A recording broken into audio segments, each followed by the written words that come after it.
got him to sign it even though you didn't know how many hours it was going to be? Yeah. Oh, you just got his signature? Yeah. It's starting right now.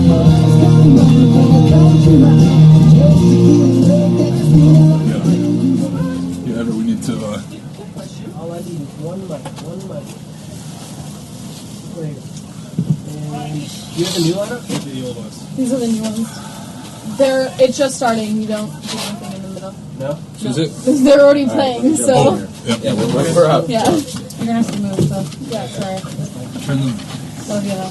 I know. Okay. These two and these two up. Strike one. Break one. So we are all set to go here in game 2. Here's the 0-1 pitch. That's outside I got a ball in the to Gerald, someone else turn it down? the center fielder. Here's the 1-1. That one's lined to left field over the head, of the third baseman. It's a lead-off single for Gerald. Not working. The game in game number 1 for Cornell Gerald. Well, the speed kind of creating some of that offense not a lot to do for St. Clair, especially in that big breakout inning. Absolutely. Keith, you announcing from in here? So St. Clair, who scored 8 in the first game, has a lead-off base runner here to start the game. Rain's starting to come down here at Connervale Park. Honestly, they're just... Dion shows bunt, and bunts a foul up along the third baseline. That's fine. Oh, sorry about that. That's okay. Sorry, guys. Saw a lot of bunting in the first game, at least a lot of attempted bunting. Sorry. And again, with the rain coming down, as you mentioned, Paul, the infield a little soggy, ball not going to travel as quickly.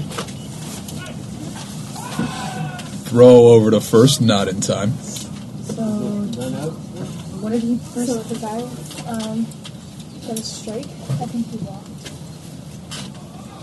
He walked? So it's 1-1, Oh, that was the first guy started doing. Ball. and the pitch just high.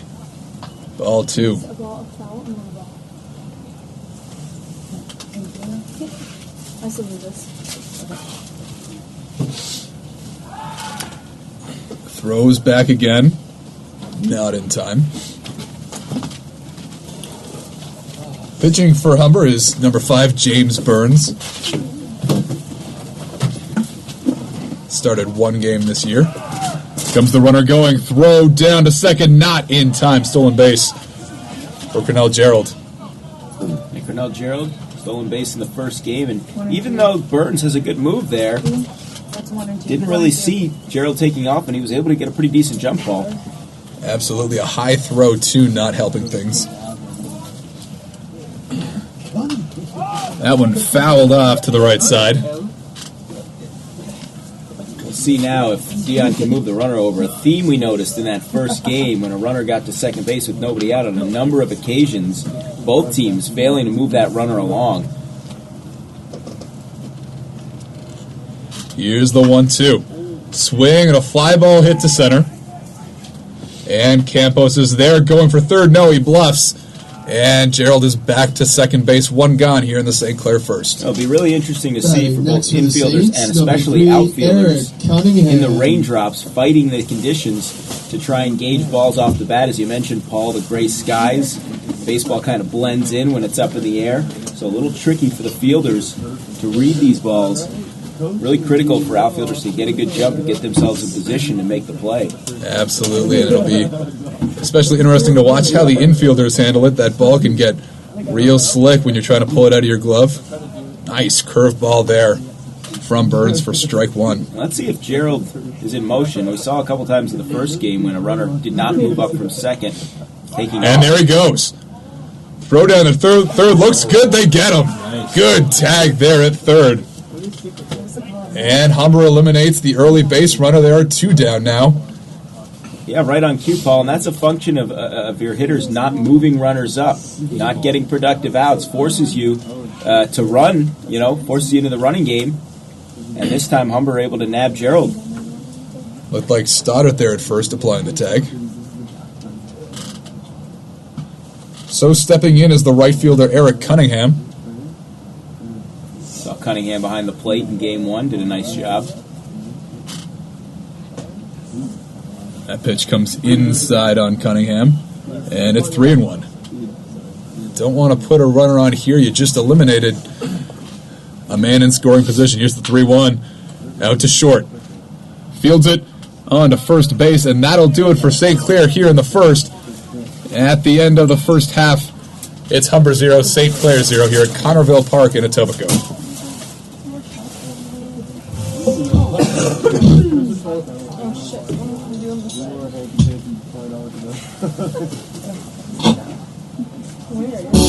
Yeah. Humbers, though. What, do you guys have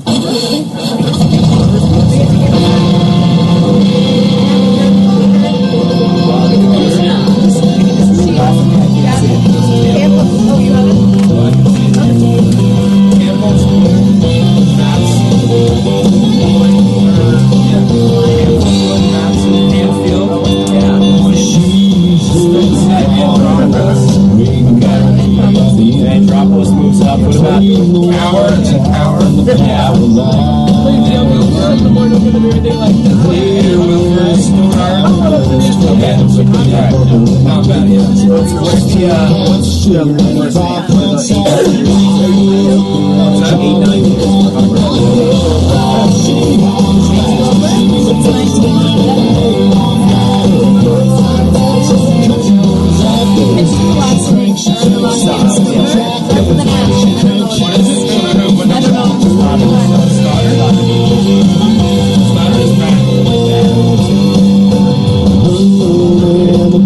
Wilbur and Matt Stoddard. 8-9. So Thompson's not playing. Alright. I know, he's been turned down so we can talk to you guys. I'll wait till pause cue here. Oh, whatever you want. Alright, I'm turning it back on. Going in.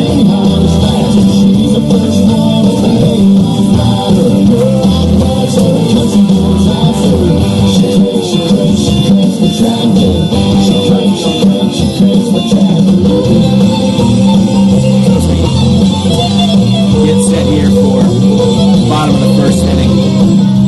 Will be the Humber Hawks coming to bat. No score in game 2 of this doubleheader. St. Clair taking the opener of this 2-game set, 8-7. Valiant comeback effort coming up just short for the Hawks as the St. Clair Saints run their unbeaten streak here to start this season to 11 games, 11-0, 87 runs scored. Daniel Campos will step in, and the first pitch is a called strike. And that's Frias on the hill in game 2 here for St. Clair, the left-hander. Lefty on lefty, 0-1 pitch to Campos, and a called strike. Couple of fastballs right in there. And 0-2 on the leadoff hitter, Daniel Campos, playing in center field as he did in the first game. Working quickly is Frias from the full windup, the 0-2, and just off the plate, close pitch. Count at 1-2. Looks like maybe the rain has let up. Had a steady rain at the start of this ball game. Here's the 1-2 to Campos, up and in, look out, 2-2 on the center fielder Daniel Campos. Frias, one of that trio of St. Clair pitchers with 17 strikeouts to lead the OCAA. The 2-2 and low, so Campos has battled back. It was an 0-2 count, and it is now run full. So 3 balls, 2 strikes on Daniel Campos, trying to get aboard to lead this one off for the Humber Hawks.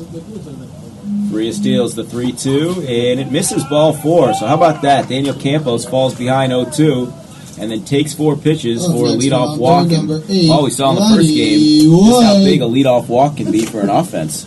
Absolutely, a lot of base on balls in that big St. Clair fifth. Here, Daniel Campos gets on for the second time to lead off the game. Last time had a double to start things off in game 1.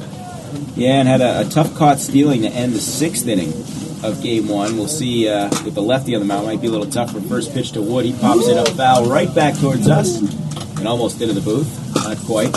So 0-1 on Len Wood. Another left-on-left matchup here. First 2 batters in this Humber lineup, just as it was in game 1. Sean Matson to follow. Frias sets, checks the runner at first. Here's the 0-1 showing bunt, pulling back, and it's high, 1-1 on Len Wood. Frias doing the right thing there. If you see somebody turning to bunt, not a bad idea to throw that high fastball. Maybe try to get him to pop it up. Kill that sacrifice. And playing in at third base is Max Ayarza. He's got a good arm, as he showed us in Game 1, and a pickoff attempt, and scampering back to first, Daniel Campos.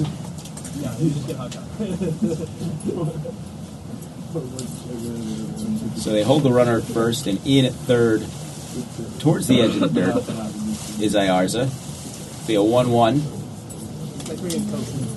Frias sets, deals, and a swing and a miss. There goes Campos, delayed steal, and he's going to be out again.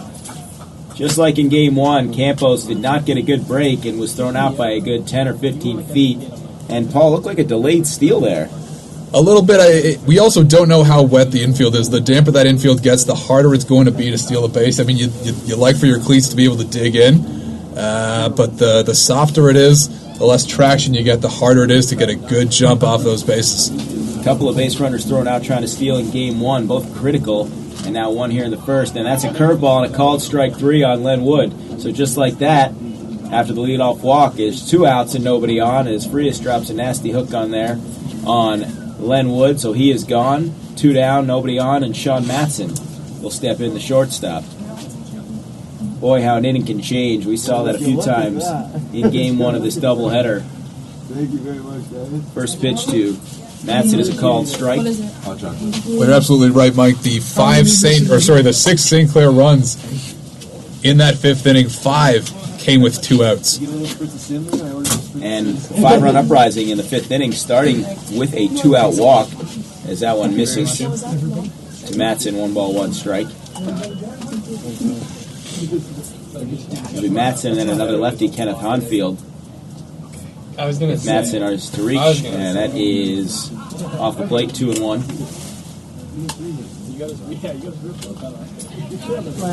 And of course, the story in Game 1, getting those early runs for Humber looked good, and then all of a sudden, St. Clair and that offense keeps storming back. Swing and a foul, as unable to hold it. Right there was the catcher, Jeffrey Watkin for St. Clair. So it'll be 2-2 now on Sean Matson. Infield and outfield both straight up. The 2-2, a little bit high. Full count now on Matson. 3 balls, 2 strikes. No score. We're in the bottom half of inning number 1 of the second game of this twin bill between the St. Clair Saints and the Humber Hawks here at Connervale Park in Etobicoke. Michael Seff alongside Paul McGowan and Everett Hanmer. Payoff pitch, and that's a called strike 3. Didn't agree with it, Sean Matson, but the call goes Frias' way, so 2 strikeouts in the inning. And after the leadoff walk, only facing the minimum in that inning, was Frias. You can see why Frias co-leads the league in strikeouts with 2 of his teammates. So after 1, no score here at Connervale. St. Clair Humber. In a barbecue joint in Tennessee. Hey, what's Frias' first name? Titan. Titan? T-I-D-E-N. Oh, Titan. Titan. Yeah, you got the stats guys. You're the scorebook guy. You're the stats There were guy. tear stains on Less. Sorry, He I'm said dying. you want to know what you get My last wish. when you play a country song that Wouldn't you like to help someone like me?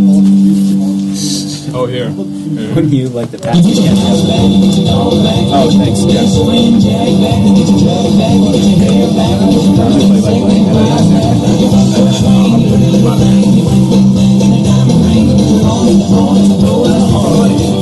And so the Hawks put up a 0 and remain scoreless after the 1 inning in Game 2 of our doubleheader here of the visiting first place St. Clair Saints and your Humber Hawks. Batting leadoff for the Saints is number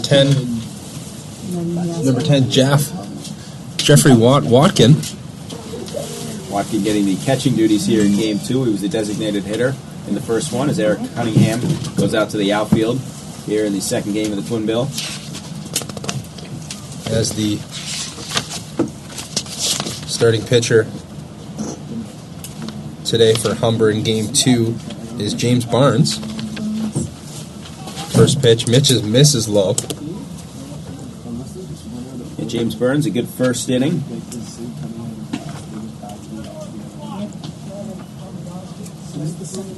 And both teams getting their leadoff runner on in the first, but ultimately only 3 batters came to the plate.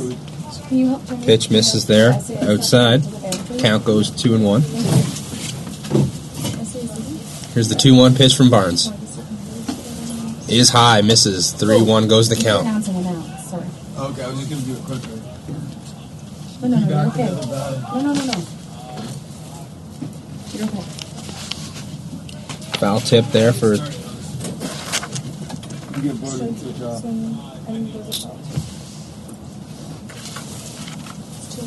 Here's the 2-2 pitch from Burns. Gets him with the strikeout. Called strike.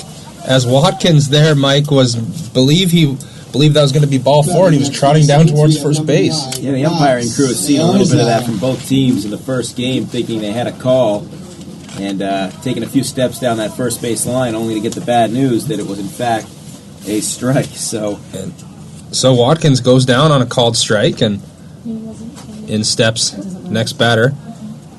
There's Ayarza.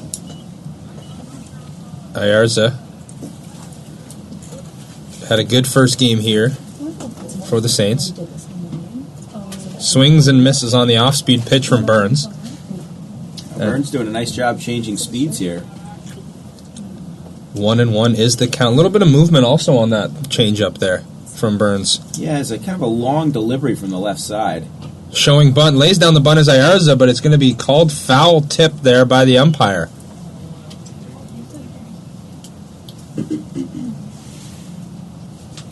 Ball may have been fouled off of Ayarza. We're looking at the replay here. Yeah, it looked like just nicked his foot before he got out of the batter's box. But it was a good play there by Burns, though, to be quick off the mound. He saw a bunt and he came charging in from the pitcher's mound. I think we'll see a lot of that in this game.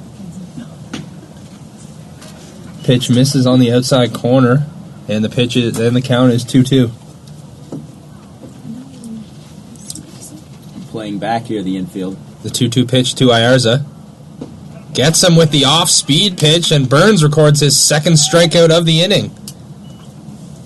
Mike, we're seeing that off-speed working well here for Burns in this inning so far this game, too. Yeah, back-to-back strikeouts, 4 in a row retired after the leadoff single by Gerald. And again, that long delivery, and we'll see the first time through the order, and we'll see what adjustments both of these teams make the second time through. That was a big storyline in Game 1. Both starting pitchers making adjustments as the game wore on. Roberto Duncan, the first baseman, takes first pitch high, ball 1. In there, ground ball to third. Great, cleanly taken and thrown, recording over to first to record the out is Espana. And the Hawks put up a 0 again on the top half of the inning. Good inning there by Burns and as well by the defense.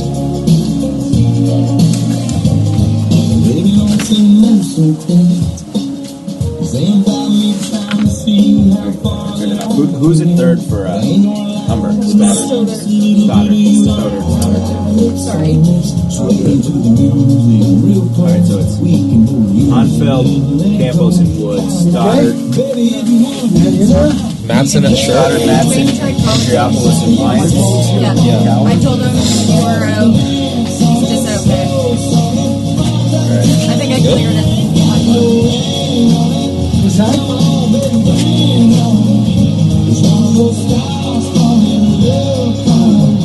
So we're between innings here. Everett, second game of this doubleheader between the St. Clair Saints and the Humber Hawks. And St. Clair with that win in the opener, 8-7, they improved to 11-0 on the season. And we told you in that game that St. Clair came in averaging almost 8 runs a game, and wouldn't you know, they put up 8 runs in that first game. So 87 runs scored for the Saints through 11 games. And Humber, valiant, but unable to come back. And offensively, I think some good things that they saw in Game 1 that they hope to carry over here to Game 2. Yeah, able to bring in runners when they had runners in scoring position, as well on the base paths. The Saints ran well on the base paths, like a couple of stolen bases, couple of again heads up base running there, knowing when to send the runner, when to not, which really worked out in their favor as they put up a 6 spot there in the 5th inning. That really kind of gave them a lead that they would not relinquish the rest of the game. Never you mentioned the good base running by the Saints, a couple of base running miscues by the Humber Hawks, a couple of key caught stealings in the 6th and 7th innings, and in a one-run game, certainly those mistakes get magnified. And that was in the first game, and then so far as well, already here in the second game, we have also seen the Hawks get called out on a little bit of a weird play. Michael, it looked like it was almost like a delayed steal there, but nonetheless, he was thrown out thrown out there. So bottom of the second, and leading off the inning will be Kenneth Honfield, the left fielder, lefty on lefty, and he laces one foul off to the left out of play, 0-1. It'll be Honfield, Lyons, and Andriopoulos here, 4, 5, 6 in the bottom of the second, against Titan Frias, the left-hander going for St. Clair here in Game 2. Here's the 0-1 pitch, and swing and a miss, good off-speed pitch there by Frias, getting ahead 0-2. Frias comes into today, again, another pitcher. We saw it with Brighton in Game 1. Frias also comes in today with a 0.00 earned run average. Misses off the plate, 12 scoreless innings so far for Titan Frias. Only 6 hits allowed, 7 walks, 17 Ks. Pretty good numbers for the left-hander. Live arm, here's the 1-2, swinging a chopper towards the middle. Tough hop, but fielded there by the second baseman, throwing over to first. Making the play to get the out. That was Kevin Dion fielding the tricky hop, so the ground out goes 4-3 and 1 away here at the bottom of inning number 2. Number 20, Brennan Lyons. Yeah, nice play by Dion there. Able to take the kind of a little bit of a high chopper there. Able to corral it and make the play. Good throw over to first to record the out. And the first pitch to Brendan Lyons is a called strike. You saw Brendan Lyons with a big RBI double in the first inning, that 3-run first inning of game number 1 for Humber. 0-1 pitch. There's a called strike. Again, Frias jumping ahead 0-2. Saw him do that to start the game on Campos before he walked him. Did it on the last batter, Honfeld, and now here's Lyons behind 0-2. Frias works quickly. The 0-2 pitch. Swinging a chopper right back to Frias. Fields a comebacker, takes his time, throws over to first. 2 up, 2 down. Here in the bottom of the first, bottom of the second.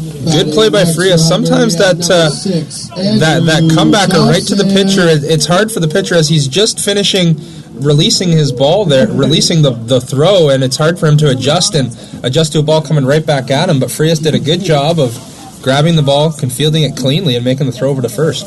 So another lefty stands in. It's Andriopoulos. He takes a called strike, 0-1, and we're seeing not only Titan Frias working quickly, but working ahead of hitters as he works with 2 outs in the bottom of a scoreless game here in the second.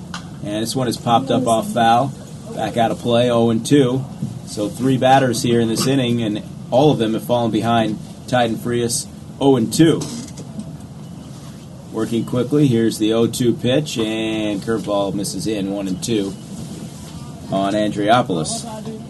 Frias getting ahead of those batters by, again, mixing up his pitches. Good job by, showing the fastball, but then we just saw the curve there with that good pitch, and really good job mixing it up. The 1-2, curveball misses low, 2-2.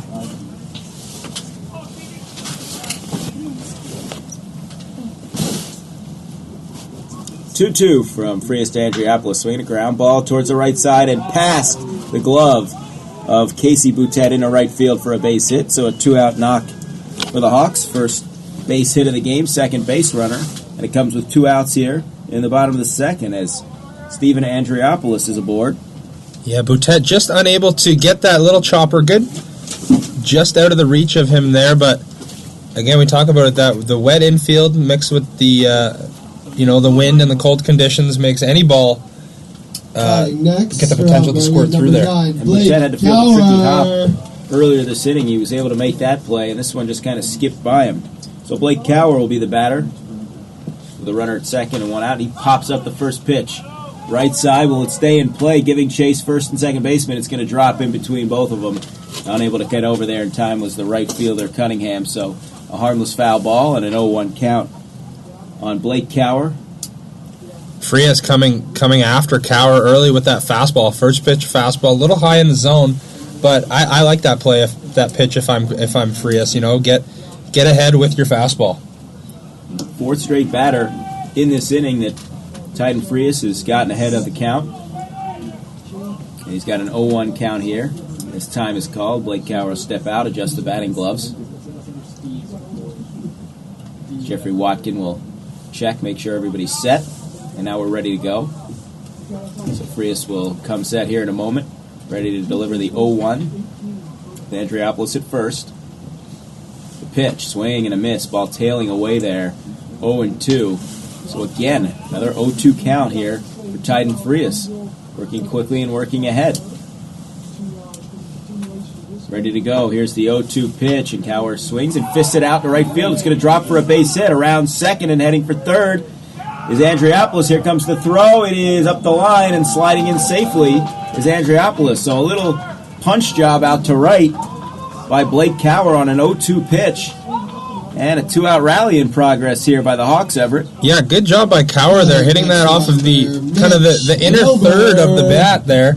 Able to, like you said, punch that one out into right field and able to advance the runner. Andriopoulos goes first to third on the 2-out single by Cower. And again, the ball just kind of dying on the wet outfield grass, giving a little bit of an advantage there to Andriopoulos because it was a close play at third. So runners at the corners, and here's Mitch Wilbur, the designated hitter, takes down and in, and breaking for second, and now hung up in a rundown, and now coming back to the plate, and the run is going to score just before the runner is tagged out. So Cower's tagged out. The run does count. And despite the botched steal, Cower able to stay in the rundown long enough for the run to come home. So Humber gets on the board, a little unconventional. And the inning is over, but after 2 innings, Humber with a 1-0 lead, Everett, a couple of 2-out hits, and somehow it leads to a run. Yeah, a little again there. It turns into what looked like, if you take the base running for what it was, again a little botched steal attempt there with that a little bit questionable. I don't know if I would have sent the runner there, but he gets caught in a rundown. But with Cower being caught in the rundown there, that allowed Andropoulos to take the advantage and take home plate there. And as the go-ahead run goes ahead, but again there, we've seen it in Game 1. We saw it already here in Game 2 once. And again, that's another time, Paul, when Humber is picked off on the base paths. Absolutely. You push the run across, and ultimately that's your goal, but it is a very odd way to do it. Yeah, they did bring it across, but taking the base running just for what it was there, but nonetheless, now the Hawks are on the board here with a 1-0 lead against the St. Clair Saints here in Game 2 of our OCAA men's baseball doubleheader here. I would also suggest that that's probably the easiest RBI of Mitch Wilbur's career. Yes.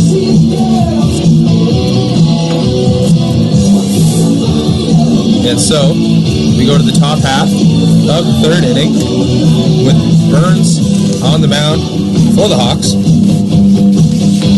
Burns did a great job there in the last inning, getting a couple key strikeouts. Really did a good job mixing up his pitches there, Paul. Absolutely, 2 strikeouts, just the 1 base hit so far. That was to the first batter of the game, Gerald, and it's been a very impressive performance for a guy who, through 9 games, hasn't thrown a pitch. And so, leading off first for St. Clair, Shane Barker. Number 22, Shane Barker. Barker comes into today hitting .250 on the season. First pitch from Burns. Swing and a miss, gets him with the off-speed pitch again. Good late movement there on that change-up from Burns. The 0-1 pitch from Burns. Fouled off. Burns ahead 0-2. Doing a good job of getting ahead of these St. Clair hitters. The 0-2 pitch from Burns is low. 1-2 is the count.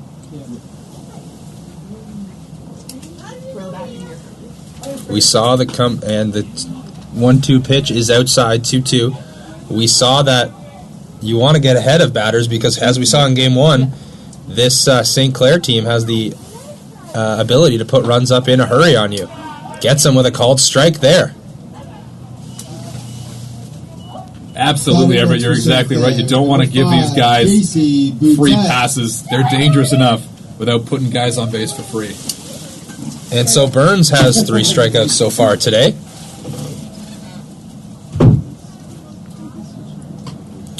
First pitch to Boutet is high. The 1-0 pitch from Burns. Swing and a miss, gets him with the off speed. 1-1 is the count. The 1-1 pitch. Gets him with that off speed again. And just like that, after falling behind, now Burns is ahead. 1-2. The 1-2 pitch doesn't get him to chase on the outside. 2-2 is the count.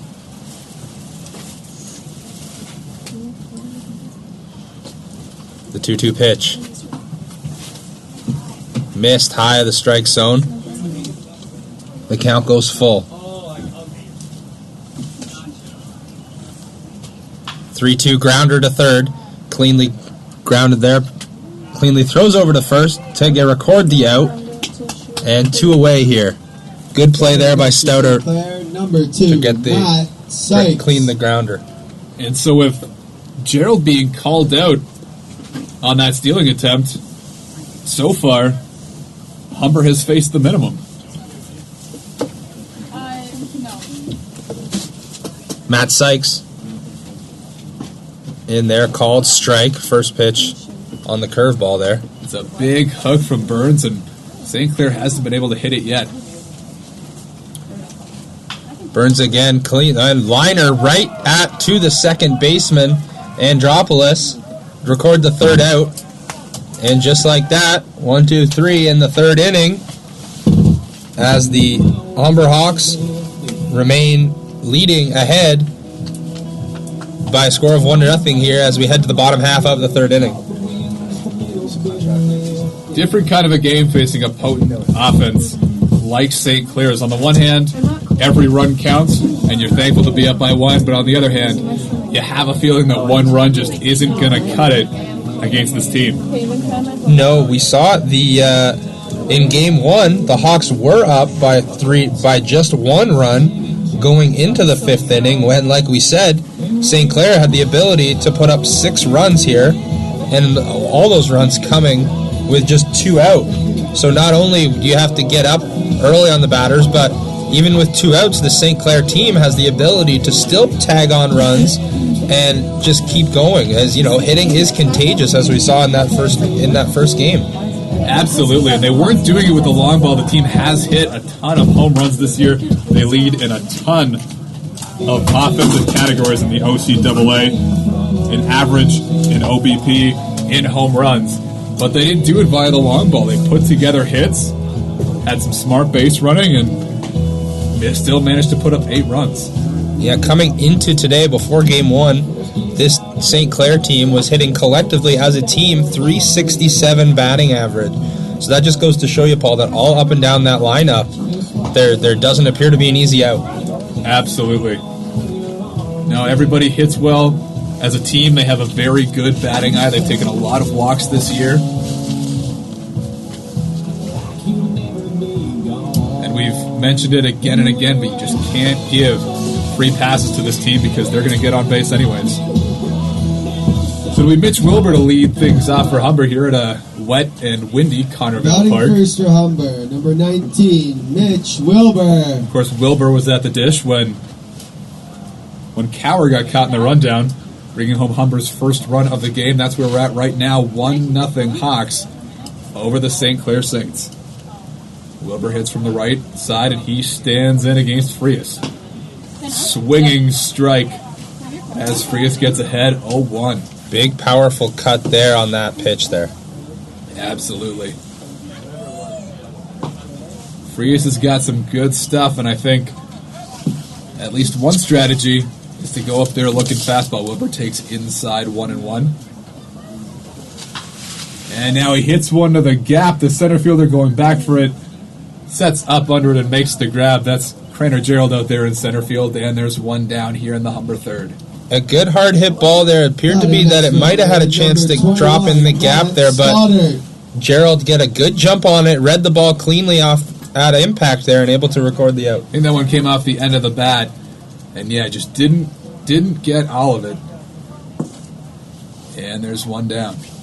Stepping in is Matt Stoddard, playing third base today for the Hawks. He's still looking for his first hit of the season.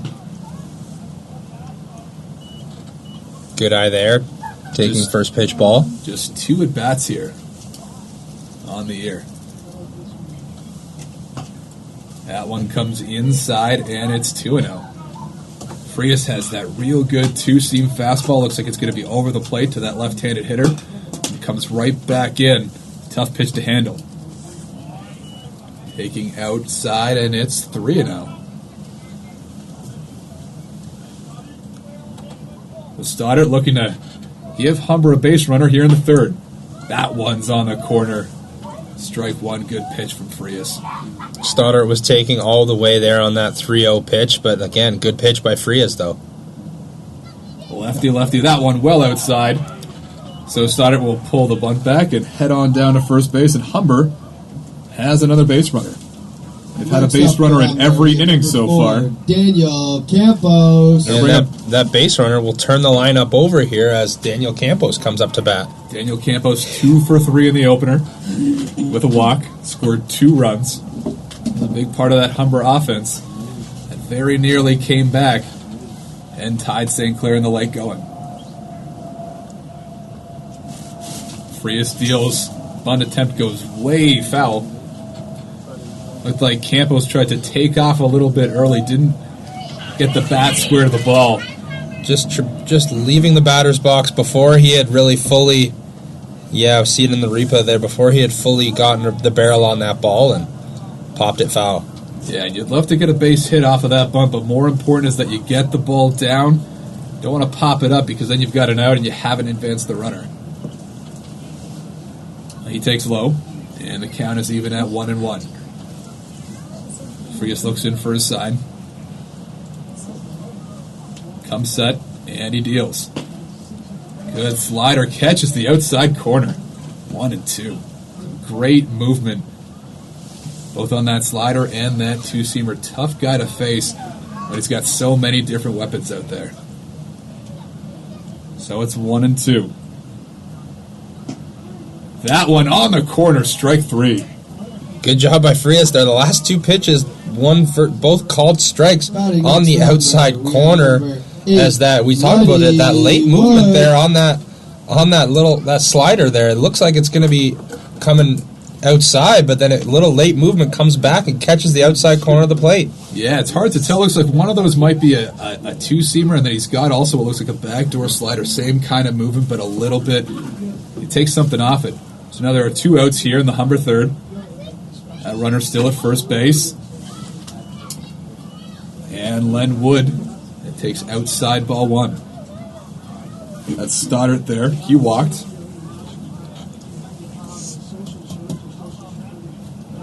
Wood hits from the left side, and he'll step back in. Frias looks at the runner at first, and he goes inside. The throw down to second. High throw, not in time. Matt Stoddard in there with a stolen base. Stoddard, good jump there. And a combination of the good jump and that pitch from Frias was high in the zone. And so Watkin needed to reach up high in the strike zone to get the ball, then pull it down, get it out of his glove, and then throw it out to second. And it was just with all those different aspects going, just unable to get there in time. Absolutely. A little bit of a high throw and a good slide by Stoddard to kind of flatten himself out and get in there under that tag. So all of a sudden with 2 outs, that could prove to be a big stolen base because Humber has a chance to pad that lead. Count 2-0 to Wood. Lefty-lefty matchup, and here comes Frias. Outside corner again. He's been really good tagging that corner with his 2-seamer. Yeah, the lefty batters for the Hawks really, shaking their heads a little bit there at Frias' ability to get that outside corner because, talked about it, that late movement. It's hard for the batter to pick that up. Stoddard close to the bag at second. That went off the end of the bat and fouled back to the screen. And it's 2-2 on Lenny Wood. Humber looking for a big 2-out hit here.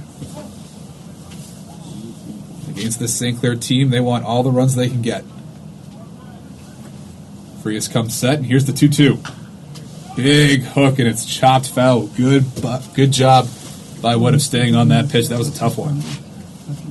Yeah, just chops one down, just foul down the first baseline. Getting an early jump as there's 2 out is the runner at second base there. He was almost rounding third there. Both these left-handed pitchers have big 12-6 curveballs, and so far they've done a good job of keeping those down in the zone. They're not leaving those hanging, which can be dangerous. Here's the 2-2, strike 3 to Len Wood.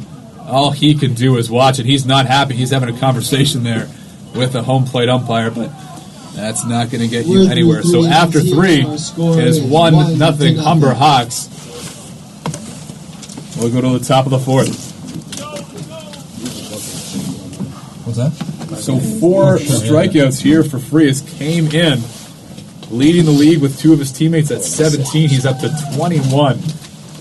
And not a whole lot you can do in your Humber against some of those pitches.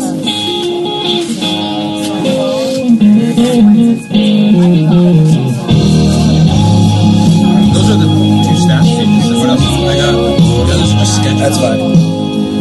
So a rainy day here at Connerville Park. Looks like most of the crowd has stuck around, but it'd be it can be fun to play baseball in the rain. Never very much fun to watch baseball in the rain. Especially on a cold day like today. But everybody's hanging in there. Runs have certainly been at a premium here early. 1-0 game as we go to the 4th. Both pitchers have really kind of established themselves early on. We saw last game how fast that can change a 3-2 game going to the top of the 5th, and then St. Clair's doing things wide open. Yeah, only 5 runs scored through the first 4 innings, and we ended up with 15 on the board when it was all said and Batting done. first for St. Clair, we have Cornell Gerald. So Gerald steps in here. He hits from the right side. Pitch from Burns, outside, ball 1.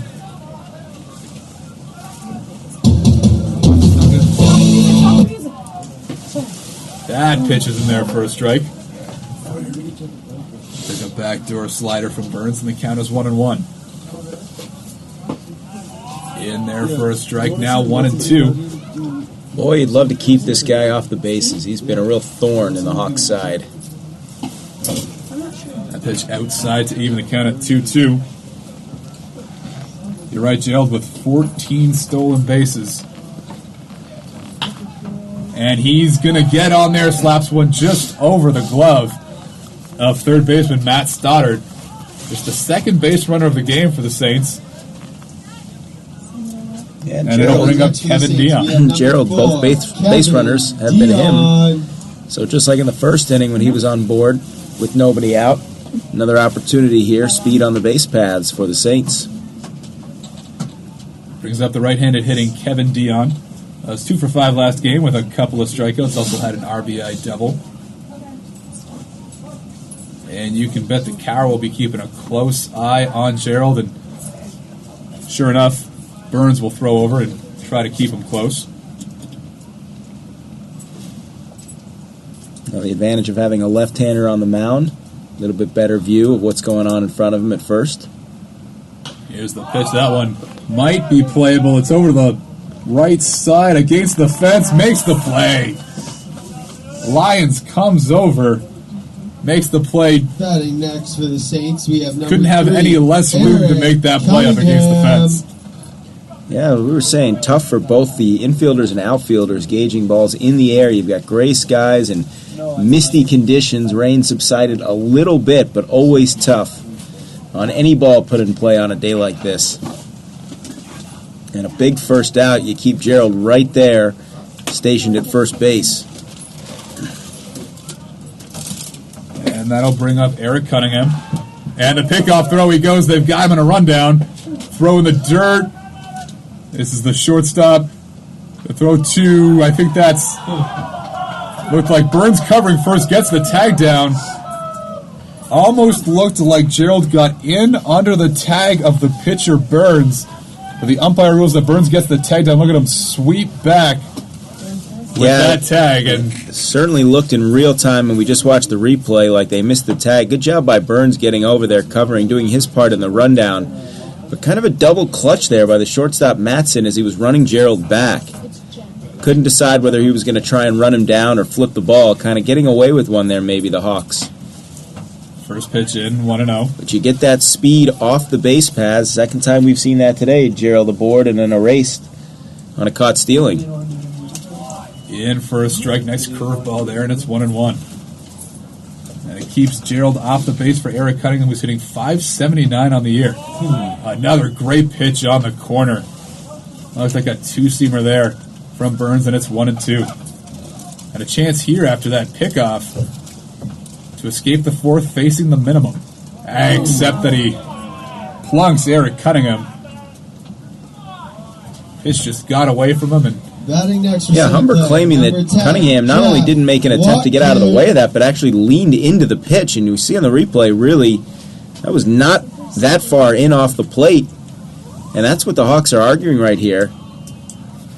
That Cunningham not only didn't make an effort to get out of the way, but actually leaned into that pitch. That's the old take one for the team, maybe taking it a little bit far. You mentioned Cunningham hitting .579. We marvel at numbers like that if we saw it at professional level. Those would be called video game numbers. Of course, in high school, that's just a good season. first pitch to Watkin in for a ball. 1-0. So St. Clair with a 2-out base runner trying to put something together here against James Burns. And here's a pop-up. The second baseman, Andriopoulos, over. And it's going to be the right fielder, Len Wood, who comes in to make the third out. So Humber gives St. Clair a couple of base runners, but no harm, no foul, and it's still 1-0 Hawks through 3.5.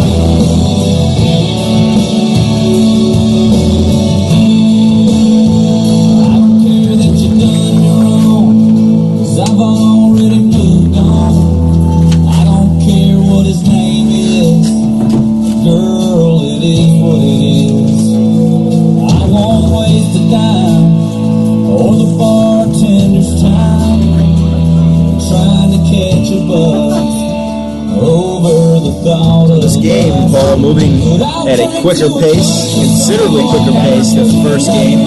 We're at 1-0 here as we go to the bottom of the fourth. And Ivan Frias has looked pretty good. Had the one run kind of scored the unconventional way, a double steal that the Hawks were able to stay in the rundown. Blake Cower was able to stay in the rundown long enough to allow Andriopoulos to score. Can't really fault Frias for that. No, he only stayed on the base paths for about a half second, as long as he needed to. Well, 4 strikeouts and only 1 walk through 3 innings here for Titan Frias, the left-hander. We noticed both pitchers, both left-handers, working pretty quickly in this one. So with the conditions being what they are, not only want to work quick, but have a clean game, a quick game. We've been pretty fortunate, all things considered, with some of the weather that's been in this region, been in the really the entire Northeast, getting some of the effects up here in the Toronto area. So far, so good here at Connorville Park this afternoon. So Titan Frias is just about ready to go as Watkin throws down to second. As standing in here will be the heart of the Hawks order. It'll be Madison, Honfield, and Lyons. 3, 4, 5 due up. Madsen, a strikeout victim, swinging his first time up. Again, we are in the bottom of the fourth here at Connorville Park. The Hawks with a 1-0 lead after dropping the first game of this doubleheader by a score of 8-7. And that was the 11th straight win to open this season for the St. Clair Saints. So here's the first pitch from Frias to Madsen. That's off the plate. 1 ball, no strikes. Light rain coming down again. It's been a little bit on and off since the end of game 1. Here's the 1-0 to Madsen. That's put up in the air into left center field. Long run for the center fielder. Gerald still going back and making the catch just as he approaches the fence. So a loud out for Sean Madsen, but 1 away here in the bottom of the fourth. Up next And for Matson gave that ball a number ride, but 12, now the conditions, ball not really Kevin carrying Lundfeld. here this afternoon. No, it looked like he got under it just a little bit too much. Looked like something off speed from Frias, and just about got all of it, but not quite. And Gerald certainly covers a lot of ground out there in center field. Long stride, able to run that ball down. So the batter will be Honfield now. Kenneth Honfield taking a curveball for a called strike, 0-1. Honfield grounded out his first time up. Had a sac fly on an RBI in game one and fist this one out towards shallow left, out and over is the third baseman making a diving attempt, but it falls foul. That was Ayarza, who kind of took a circuitous route to that ball, going back and then over. I don't know if he just didn't see it or the ball had some English on it in the air, but Ayarza was unable to come up with it. A valiant diving effort. Well, part of that too as a third baseman, you want to kind of go out and around the ball when you're following it right over your head. It's a little bit tougher than if you get behind the ball. I think that ball certainly had a lot of backspin on it. And of course, if you are wondering just how wet the grass is, you watch Ayarza dive, and he went quite a distance there. So pitch, swing, and a miss, ball in the dirt, and so strike three as Watkin applies the tag, and 2 quick outs here in the bottom of the fourth. Batting next for Humber. For Titan Frias. Brennan Lyons. And Brendan Lyons will step in, hit a comebacker to Frias his first time up. So 2 away, bottom 4. Hawks leading 1-0. Frias deals, and that's put up in the air to center. Again, Gerald drifting back towards left center. A little easier play this time. Settles under it, makes the catch, and a 1-2-3 inning for Titan Frias. So we've played 4 here at Connorville Park in Game 2. It's the Humber Hawks 1, the St. Clair Saints nothing. This game a little bit more reminiscent of that first doubleheader back at Lacasse Park. The teams played to 3-2 and 2-1 wins for St. Clair. Game 1, of course, was a slugfest, if you can put it that way. Not a lot of extra base hits, no home runs in that first game, but a lot of runs. And so far today, just the opposite story. 2 pitchers just keeping hitters off balance, inducing weak contact. We got Frias with 5 strikeouts, and it's looking to be a pitcher's duel to the end here today. Now, these pitchers proving if you're left-handed, you can throw the ball halfway decent. You've got a place on the baseball diamond and on the pitcher's mound. And Burns, for as good as Frias has been, Burns has been just a little bit better here this afternoon. 4 scoreless innings thus far. As he comes out to start at the top of the 5th. And as we go to the top of the 5th, it'll be Ayarza, Duncan, and Barker due up. We've seen it so far this game, Mike.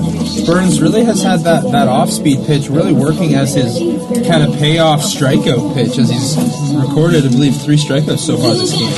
Yeah, Burns is not overpowering, but again, changing speeds. I mentioned the 3 strikeouts. And really keeping this St. Clair lineup, which, as we know, coming in, scoring just about 8 runs a game.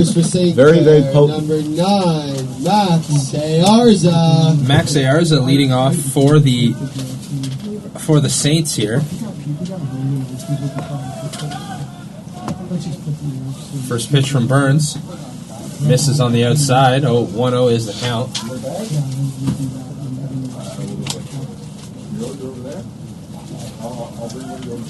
1-0 pitch.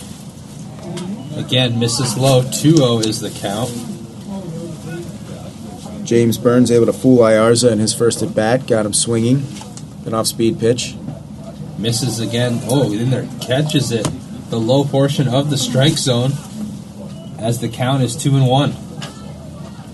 There's the 2-1 pitch from Burns. A fly ball, infield fly here. Get under it is Cower. Cower records the out, and there is 1 away here in the top half of the 5th inning. And that's a good play by Cower because that ball started in foul territory, actually drifted right back into fair territory, so if it had dropped in, Ayarza would be standing on first base right now. And now it is going to be Duncan. Steps into the batter's box for the Saints as they trail the Hawks 1-0 here in the top half of the 5th inning. Everhammer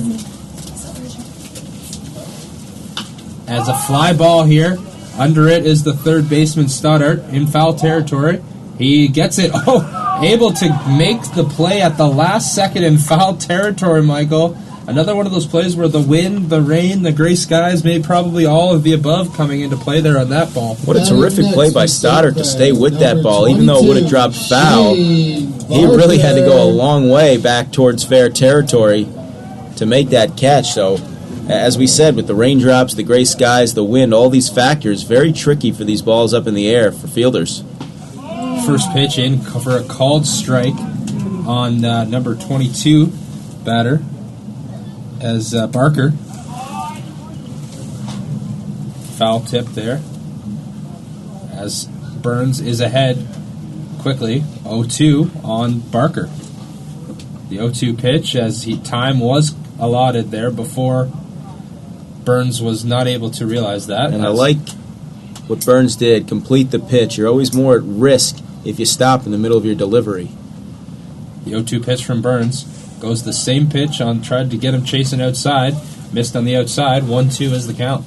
And Burns has done a really nice job with his off-speed pitches, not afraid to be a little finesse.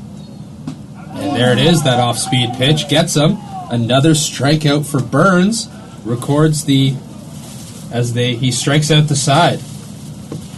Nice inning there for James Burns. What a fantastic job he's done. 5 scoreless innings in the books. Now just needs his Humber Hawks offense to give him a little more breathing room here.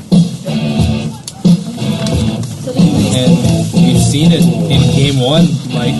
It doesn't, all the hitting, that hitting is definitely contagious for this St. Clair Saints team, as they have the ability to put up upwards of 6 runs in one inning last game, but you'd have to think the more runs you can put on the board if you're the Hawks, the better. Well, that was a problem in game 1. They had the early 3-0 lead to the Hawks, couldn't add on, and by the time St. Clair got its offense in gear, it was 8-3, and that's a big hole to come out of. Even though Humber did a great job chipping away, got 4 runs back, still coming up a little short. So you know the value of adding on runs, and of course in this case a 1-0 game, we would hesitate maybe to call them insurance runs, but we're getting late in this game, and with both pitchers dealing, just one more run could be huge. Yeah, neither pitcher really, Michael, has really overpowered, really nothing, not blowing the batters away, but really working in inner and outside halves of the plate, as well as having really Frias and Burns both have their off-speed pitches working very effectively so far today. Well, you don't have to be a hard thrower to be an effective pitcher in the game of baseball. That's the beauty of it. You got 2 left-handers that have been really sharp with their command, not so much blowing hitters away, but off-speed, moving pitches in and out. And, of course, the defense playing very well. And so it'll be Andriopoulos, Cower, and Mitch Wilbur, 6, 7, 8, due up for the Hawks here in the bottom of the 5th. And it was Steven Andropoulos who got that rally started with 2 outs in the 2nd inning, a single, and then Cower followed that up by punching a single out to right. Andropoulos heads up base running, went all the way to 3rd, and then came in to score as Cower was picked off, but was able to stay in the rundown just long enough for Andropoulos to cross home plate for the only run of the game to this point as we go to the bottom of the 5th. So as we said, Andropoulos, Cower, and Mitch Wilbur, 6, 7, 8 due up for the Hawks, clinging to a 1-0 lead here at Connervale Park in the bottom of the 5th. First pitch from Tyden Frias, and that hits the batter Andropoulos. It hit him, and some protesting going on from St. Clair, because this is similar to what we saw with Cunningham. Humber was claiming that Eric Cunningham, when he was hit, did not make an effort to get out of the way, actually leaned into it, and in this case, not much of an effort to get out of the way by Andropoulos, certainly did not lean into it, took it on the elbow. So, I guess turnabout is fair play here, and showing bunt and taking a called strike now is Cower. Blake Cower singled his first at bat. Not the way you draw it up if you're Andropoulos, but nonetheless, the leadoff man, your number 9 hitter, gets on base here as you turn the lineup over here with no out. Base runners and base running, that's been a theme here this afternoon.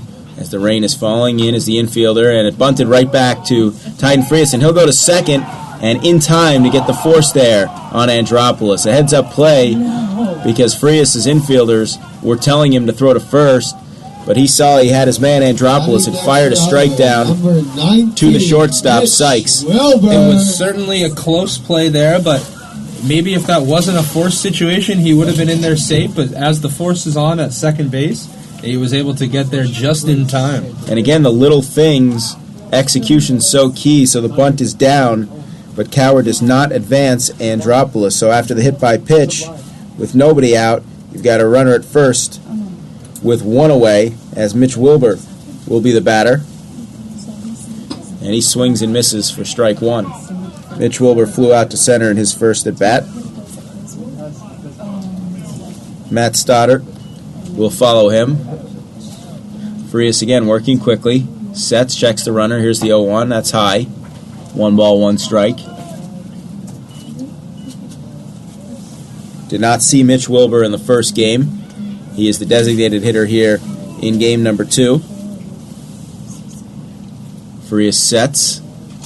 Here's the 1-1 pitch. And in the dirt, good block there by Watkin. Count 2-1 on Mitch Wilbur. Hawks really need this one. After dropping the first one, they fell to 6-4, while St. Clair improved its record to 11-0. And it'll be a nice way to cap this afternoon twin bill here, as a swing and a miss. Good fastball from Tyden Frias, got it right past Mitch Wilbur. That evens the count up at 2-2. And we've seen at times Frias can dial it up a little bit. It's a good off-speed pitch, but also has that good fastball. Here's the 2-2 pitch down in the dirt, and again, nicely blocked by Jeffrey Watkin, the catcher. Yeah, if you're the Hawks, you know the Saints may be appear to be out of reach in terms of the standings wise, but right on the heels of Humber is Durham, who is just coming into today 1-2 games behind the Hawks. So it'll be a payoff pitch, runner not going, and a throw over to first, and they're going to call a balk on Tyden Frias, and it looked like he did not step towards first. Started to deliver his pitch, and that definitely a balk as we're looking at it here. He certainly stepped forward, not at all towards the first base bag. So a big break there for the Humber Hawks as Frias balks, and that allows Cowher to go down to second base.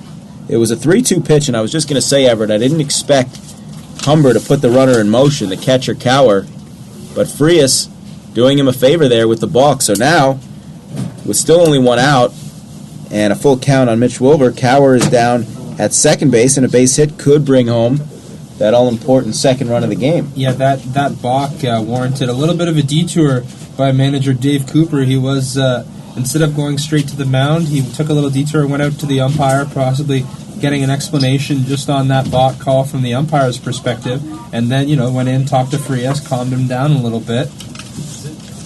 As now the official, maybe that warrants that little, putting that little message in the ump's head, forcing the umps to talk about it, and they will uphold the call here. Certainly looked to me like a balk. We watched it on the in-house monitor, the replay, and he did not step towards first base whatsoever. I mean, that is the textbook definition of a balk. I think they're checking on the mound. Maybe Frias claiming that he slipped or was unable to step towards first, but no question that was a balk. I can understand a manager's frustration, but really tough to argue it there. So a 3-2 pitch, and it is a called strike 3 on the inside corner. Mitch Wilbur caught looking for the second out. So Frias comes back after the balk and freezes Wilbur on a good fastball in the inner half for the second out. And it'll take a 2-out hit from Matt Stoddard to see if he can get that key insurance run home from second as Blake Cowher stays put. Stoddard walked and stole second in his first at-bat. That was in the third inning. We saw Stoddard pitch in relief in Game 1, now getting the start at third base here in Game 2, and he takes a pitch high for ball 1. And playing in at third is Ayarza, again respecting the bunt, or the possibility of a bunt, as Stoddard steps out, calls time, rubbing a little dirt on the bat. Frias staying on the mound. He's ready to go. We've noticed he works very quickly. And here's the 1-0 pitch, and that is a called strike on the outside corner to Matt Stoddard. 1 ball, 1 strike. Again, good job there by Frias. He's had that outside corner working all game. Another effective pitch there on that one. Pitch is a slider off the plate. 2 balls, 1 strike. We have not seen very many, if any, balls hit hard in this game off Frias. And you look at this inning, if the Hawks are able to score a run, you've got a hit by pitch a fielder's choice, a balk, and then a strikeout. Here's the 2-1 to Stoddard, swing and a miss, almost falling over, trying to catch up to that fastball. So it's 2-2 as both of these pitchers continue to have the opposition off balance here. And Frias a strike away from getting through this inning unscathed.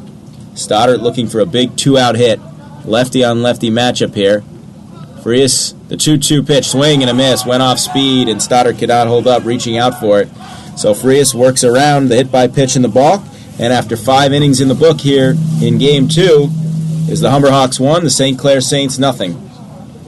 Yeah, good job by Frias there having that off-speed pitch working again. Both pitchers have had it working, but Frias especially has had that off-speed pitch coupled with painting the outside corner of the strike zone. Really showed it there as he got that payoff pitch and went down looking, are the Humber Hawks here. And after 5 innings, not much offense to speak of as the Hawks are ahead 1-0 as we go to the top half of the 6th inning here. And one thing, Paul, we speak of both pitchers being so effective so far in this game, but one thing that can't go unnoticed is the effectiveness of these pitchers in the conditions of this game.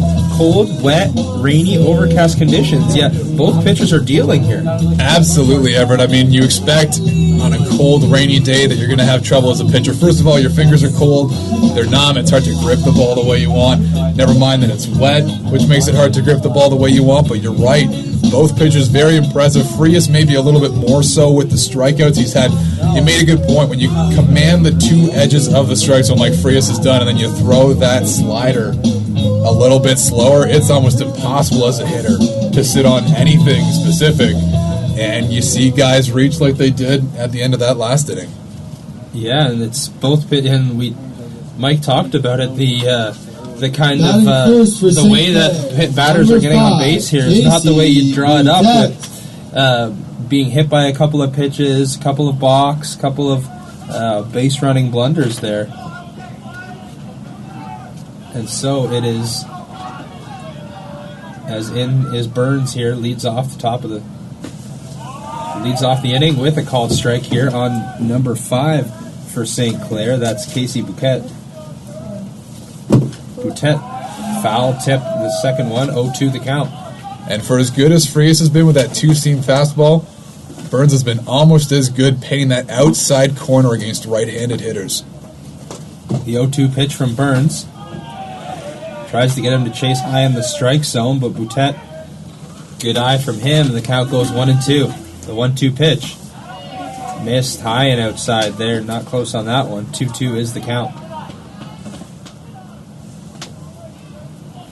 The 2-2 pitch from Burns is fouled off. Just not able to square around to that one was Boutet. And Everett, you kind of alluded to it, but in a game like this, you almost feel like if St. Clair is going to get back into it, it's going to take something weird, maybe a walk, maybe an error, maybe somebody losing another ball in the sky like we saw earlier, because you're not making a lot of contact off Burns. Again, good eye from Burns, able to battle, as now the count is the 3-2 pitch is high, and so just like that, it goes from being down 0-2 to Boutet battling, and now 4 pitches. As much to the dismay of Burns having a couple words here with the official. I think he thought that 2 of those last pitches were close, and he might have a case, but in any event, it's his first walk. He did hit a batter earlier, but his first walk of the day. And so in steps the number 9 batter, Matt Sykes, the shortstop. Showing bunt, the runner goes, recording the out, the force out, and now runner out at first. Caught in a bit of it, no, not a run down there, but moving the runner across with the sack bunt is Sykes. And so with 1 away, St. Clair now has the tying run in scoring position. Kind of an odd hop. I thought that was a pop-out, but seeing the replay, it just hit the ground, might have hit the front edge of home plate and bounced right up. And I think that there was a thought that maybe Humber had just turned a double play, but indeed that ball did touch down. And so the sacrifice moves the runner up to second. And so the center fielder, Gerald, comes in. showing bunt, drops down the bunt, right back to the Burns. Burns turns, fires, gets the out at second. Another sacrifice bunt moves the runner again, even closer to third. Now the tying run at third base here for the Saints. Burns kind of thought about, didn't really looked at briefly at third, but got the sure out over at first. Bit of a questionable call, but I guess with this game now into the 6th inning, Nice off-speed pitch there from Burns. you're hoping that maybe the weather turns that runner on third into the tying run. As Kevin Dion takes first pitch strike. There's the 0-1 pitch. Fouled off. And Burns again out ahead of the batter, Dion.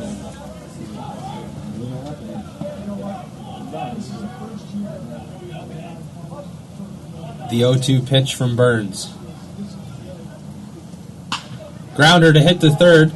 Unable. Fielded by shortstop. The throw is wide, and moving up to second base will be Kevin Dion. The run will score, the tying run, as coming across the plate is number 5, Casey Bouquet, as the Saints have tied this ball game up with a 2-out single by Dion.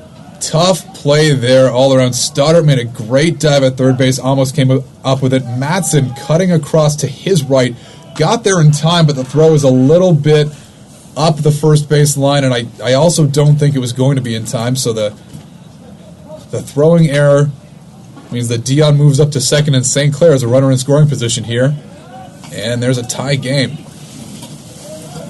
And first pitch was wide outside as ball one. The 1-0 pitch from Burns is fly ball into right field. Under it is going back is Cunningham, is Wood, records the out, and that will do it for the top half of the 6th inning, but not before the Saints get the tying run crosses the plate here, and we will go to the bottom half of the 6th inning, tied up at 1 apiece.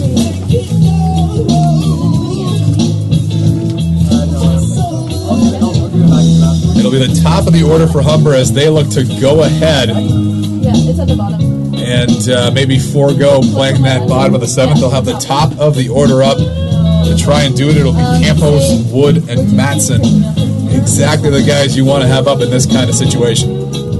Yeah, the top of the order, your big guys, the ones who have been getting your runs across and getting on base all season long, are definitely the ones you want to have in position here to get your team ahead against the first place team and split this series. That being said, those top 3 are 0 for 5 today. Campos had a walk in the first inning, and so maybe a little bit more success here. You're seeing Frias for the 3rd time. He's been very, very good. And his pitches, a good pitch is a good pitch sometimes, especially with that backdoor slider. Doesn't matter how many times you see it, it's going to be tough to hit. But a little bit of familiarity can't hurt.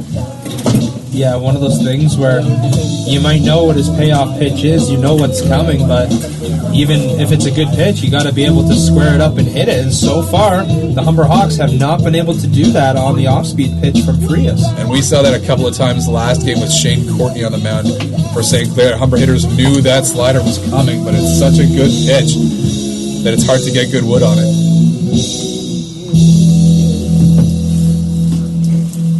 So Watkin is ready, throws down to second, and we'll get started. The rain a little bit heavier than early in the game. Number 4, Daniel Campos. No lightning though. The wind has kind of died down. No lightning, and doesn't appear to be any puddles or whatnot on the infield, so the field is still more than playable, so we're definitely going to get this game in. Campos hitting .310 coming into this one, coming into the weekend. 2 for 3 today.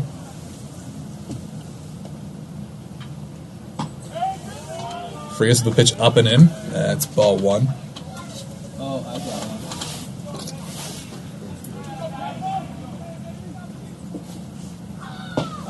And the 1-0 pitch, low, ball 2. Campos sitting from the right side. From the left side, and facing a lefty in Frias. Frias ready, the 2-0. Foul back to the screen. Just a little bit late on that one there. It looked like he had a beat on it, just couldn't get the bat around.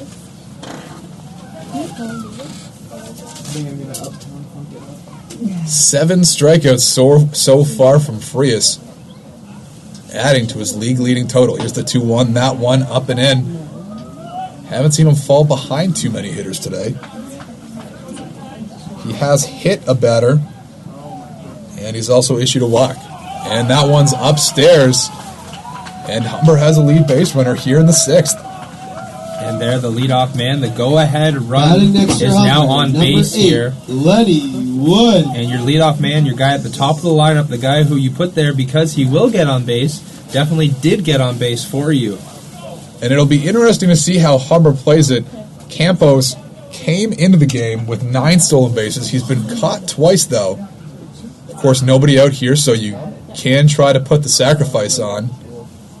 Yeah, the Hawks haven't had too much success, Paul. We saw it in Game 1 when in the 6th inning when they got caught out on the base paths to end the inning here, and again been caught out, like you said, in this game here. So I'd be a little weary of sending the runner here.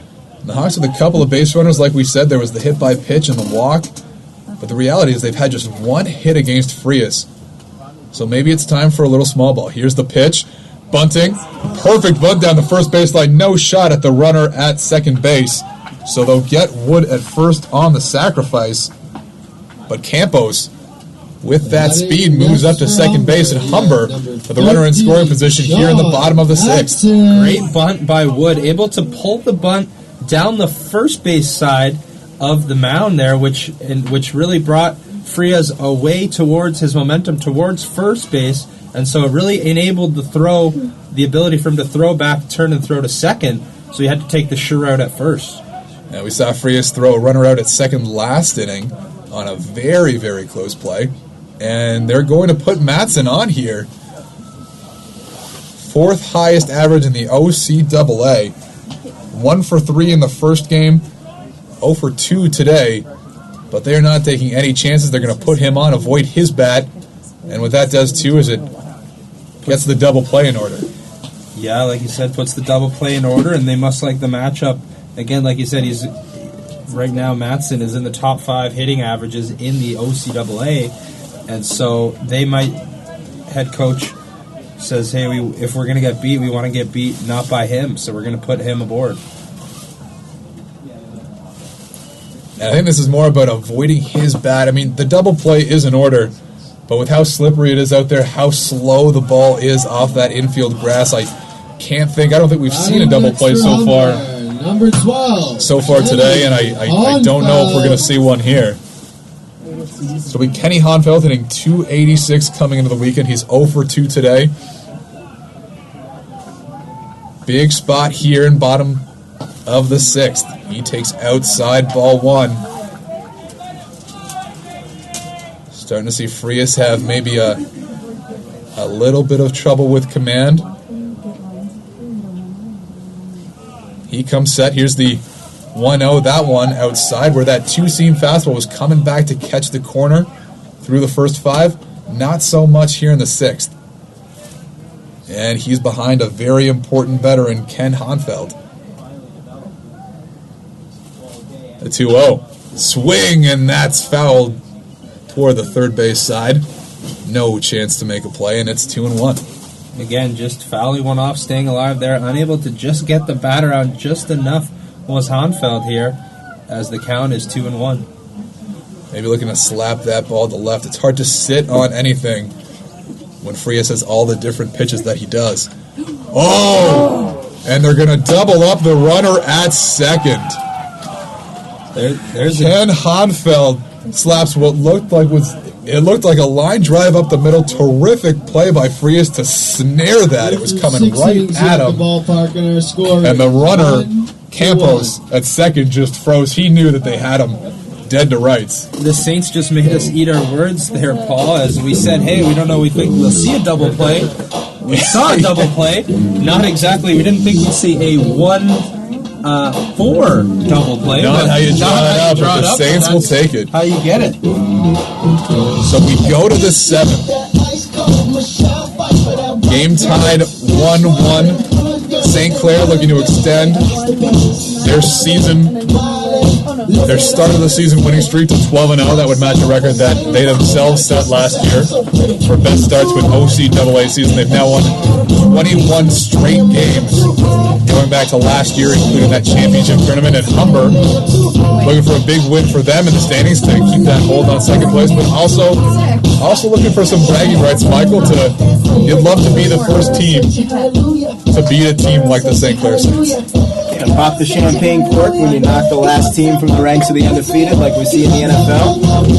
The 72 Dolphins are watching this game with a lot of concern. But no, we've seen a great game here. First for St. Clair, number 10, Burns. Jeff Watkin. So Watkins steps in here for the Saints. Burns still on the mound for Humber.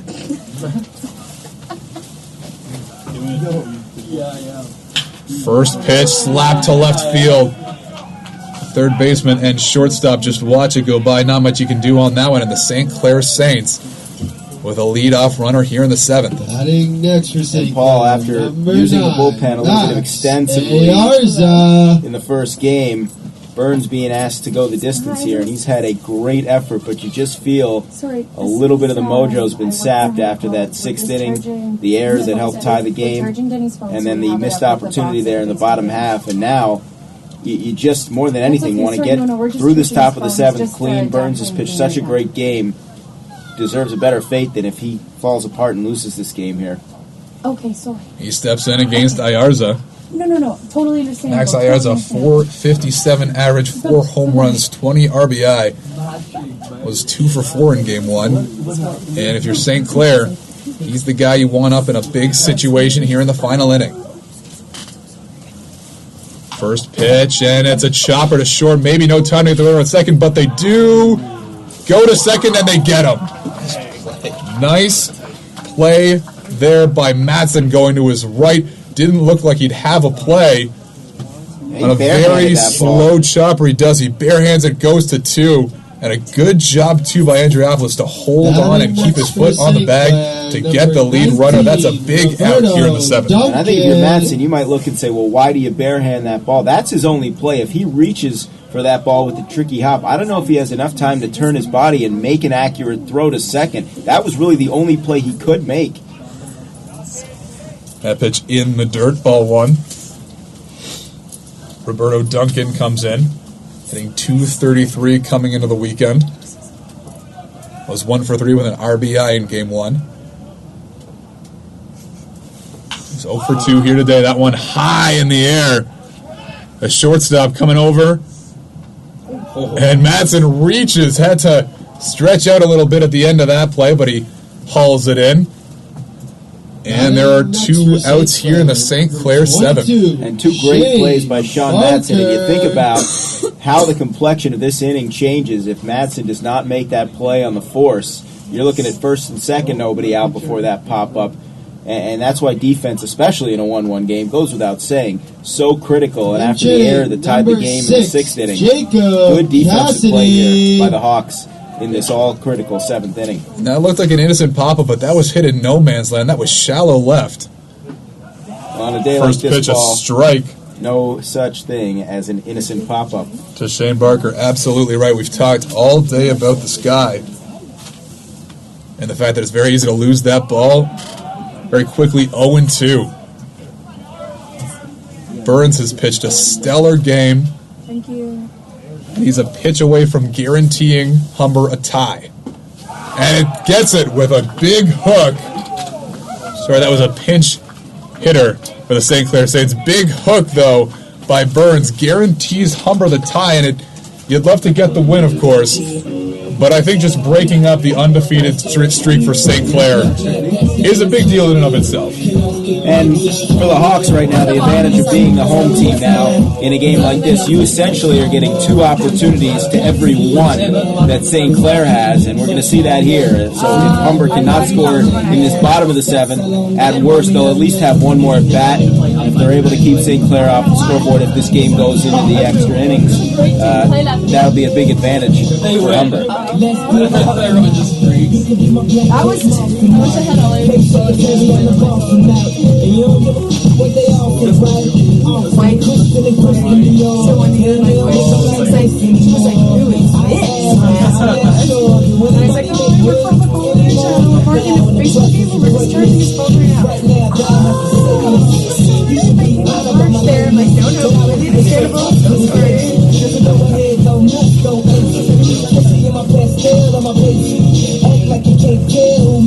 should be no ties in sports ever. I think there are ties now in baseball, in softball for sure.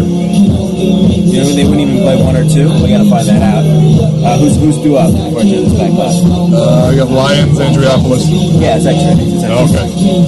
So we got Lions, Andropolis, and Coward. what are they today? 0-2. Andropolis had the single. 1 for 1.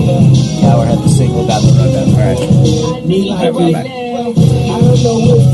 So if you're Humber, this is a terrific opportunity. It's always, there are a lot more ways to score one run 20, in the bottom of the final inning.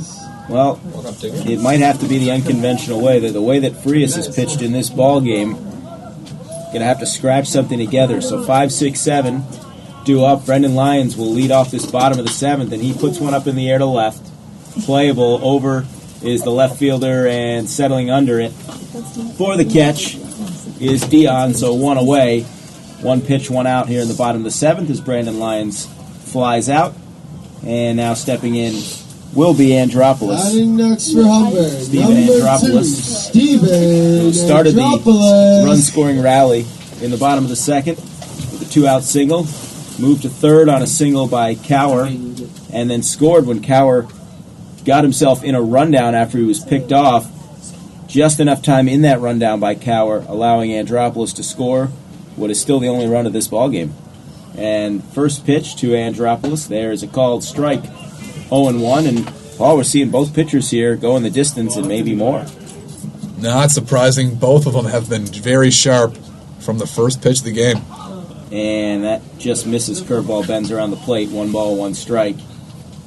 Well, we saw an 8-7 game in the first game of this doubleheader, and we've got a 1-1 game here. The 1-1 pitch is high, 2-1. Just looking for a base runner if you're Humber. Andropolis has been on base twice in this ball game. Was hit by a pitch in his last at-bat. And there's a called strike. 2 balls, 2 strikes. Andropolis not agreeing with that call. Umpire saying it clipped the outside corner. Frias continuing to work quickly. Here's the 2-2 pitch. Swing and a miss. Struck him out with a curveball. 2 away here in the bottom of the 7th. And if you're Humber, obviously you'd love to win this game. You're not going to be happy if you go home 0-2. But I do think that once they kind of digest this one, playing St. Clair so close over 4 games is going to feel real good. Blake Cower will be the batter, and he swings through a fastball. No balls and a strike. Told you Cower punched an 0-2 single in the 2nd inning that helped set up the run when he was picked off and stayed in that rundown long enough for Andropolis to score as that one skips away from the catcher. 1 ball, 1 strike. Outfield pretty much straight up for all of these hitters. Even in the infield back, not thinking that Cower might drop a bunt down. Here's the 1-1 pitch to Blake Cower. Curveball bends around the plate. 2 balls, 1 strike on the catcher, Blake Cower. Catching both games of a doubleheader. A true gamer. Don't always see that. Here's the 2-1 pitch to Cower. Swing and a little tapper foul behind the plate. Kind of a half swing there as Frias tied him up. Legs will be a little bit stiff tomorrow. I would think so. Of course, let's play 2 tomorrow if you're Humber. 2-2. Frias deals and the pitch. Curveball is a called strike 3. Frozen. Cower knew it. And it is a 1-2-3 bottom of the 7th. So indeed, free baseball here at Connervale Park. Extra innings. We go to the top of the 8th. It's the Humber Hawks 1, the St. Clair Saints 1 in the 2nd game of this doubleheader. You need a winner. Somebody said somebody tried to keep the music.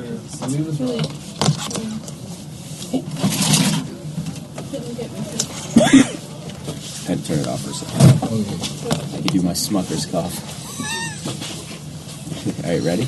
You want to do play-by-play this afternoon? Sure. All right.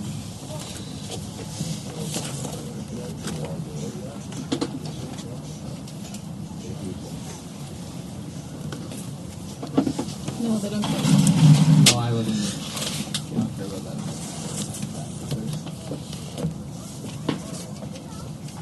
And so, Mike, it's what you dream about when you're a little kid. Tied, extra innings. You have the chance. You come up to bat to give your team the win in extra innings here.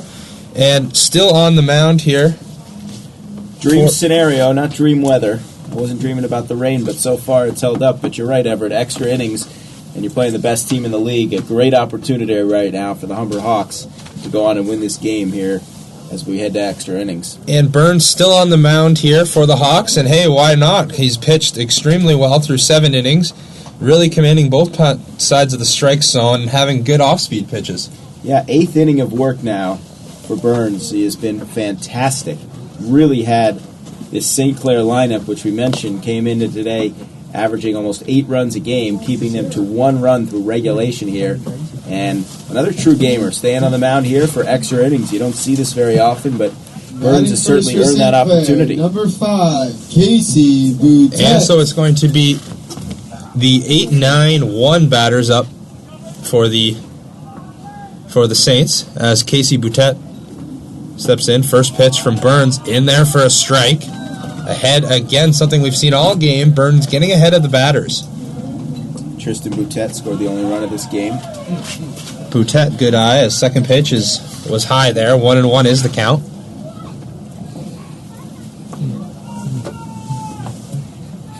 It's that leadoff walk in the 6th that came around to score. The 1-1 pitch from Burns. Grounder hit right to short. Eaten up a little bit there, but good play there. Recovery by Matson, able to take the chopper, which ate him up a little bit there, but able to record the out. So Sean Matson makes the tough plays look very routine and almost makes a routine play look tough there, but able to stick with it and get that all-important first out here at the top of the 8th. And now in and stepping in is Matt Sykes for the Saints, number 9 hitter. Here's the pitch from Burns. That swinging hook didn't get him to chase high, as it was high and ball 1. The 1-0 pitch from Burns. Inside there, 2-0 is the count. Unconventional Burns falling behind the batter. The 2-0 pitch. A fly ball down the left field line. Shading over is Matson. Matson in foul territory records the out. 2 away here. Good. Sean Matson's been pretty busy here these last couple of innings. Batting next for St. Clair, number 1, Crenell Gerald. And so now it'll be the number 1 hitter, Crenell Gerald, the center fielder for the Saints, with 2 out, trying to see if he can get on base to extend the top half of the 8th inning here for the Saints. Crenell Gerald has been a real pain for this Humber Hawks team. Burns paints that outside corner of the plate here, gets ahead of Gerald. 1-0 or 0-1. The 0-1 pitch is outside. 1-1 is the count. One pitch, chopper to third, routinely taken by Stoddart,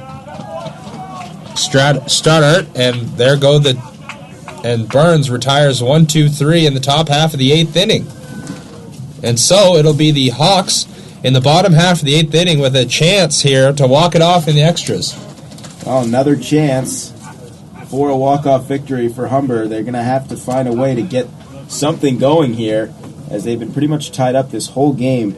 Only that unconventional run, if you will, in the 2nd inning, the only offense that they've had, the 2 singles, and then the caught stealing that led to Andropoulos breaking and scoring from second just in time. And it will be Tyden Frias, back for his 8th inning of work. You got to like this. Both pitchers pitching into extra innings, and why not? Both pitchers have been great. They've been pitch efficient. Everett, that's been a big part of it as well. So Mitch Wilbur, Matt Stoddart, and Daniel Campos, 8-9-1 due up as the Hawks look to end this 2nd game of the doubleheader. Dropped a heartbreaker in Game 1 as St. Clair improved to 11-0 with an 8-7 victory.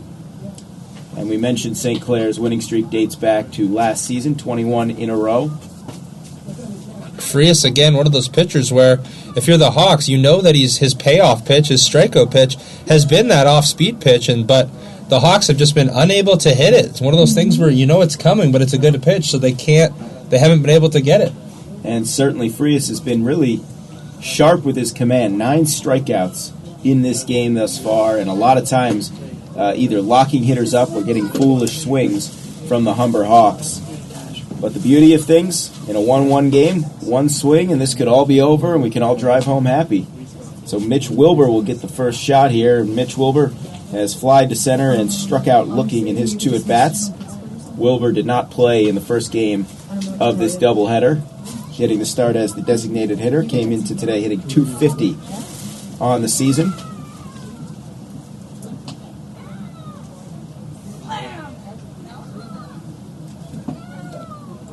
The last warm-up pitch, and Batting first for Humber, number 19, Mitch Wilbur. Wilbur had an opportunity with a runner in scoring position in the 5th after a balk allowed Blake Cower to move up to second, but Wilbur struck out looking for the second out of that inning. Here's the first pitch, and it tails up and away for ball 1. 1-0 on Mitch Wilbur. As Tyden Frias works here in the bottom of the 8th inning in a 1-1 ball game. Game 2 of this doubleheader here at Connervale Park. Swing and a miss. Same pitch. This time Wilbur could not hold up on that tailing fastball, so the count even at 1-1. Frias again working quickly. The windup and the 1-1 pitch. Missed in, 2-1. Frias just missed on that inside there. Pitch that has been working for him all game, just missed on it there. The 2-1, swing and a miss. Again, that fastball tailing up out of the strike zone, and Mitch Wilbur could not lay off, so it is 2-2. May have swung at ball 3 right there. Frias. The 2-2 pitch, and that's hit up in the shallow right center field, dropping fast over and making the catch is the right fielder, Eric Cunningham. Got a little bit of a late break on that, but was able to gauge it. And Wilbur is retired on a fly ball to right for out number 1. Yeah, good play by Cunningham. Long way to cover here coming in from right field there, but able to get like a little bit of a late jump on it, but this shows the speed that he has there. Cunningham, of course, was behind the plate in game 1 here, and his legs proved to be just fine there. I was going to say, that's not easy to do. Catch in one game and then play the outfield as Matt Stoddard takes a called strike. 0-1. Matt Stoddard walked and stole a base in the 3rd. Struck out swinging to end the 5th inning with a runner at second. So he is 0 for 2. Saw him pitch in relief in game 1. And he kind of half swing there, a little bit of maybe a push bunt attempt, and he misses it. So it's 0-2 very quickly. Frias ahead in the count and ready to go right back to work. The 0-2 to Stoddard. And a little punch foul down the left side.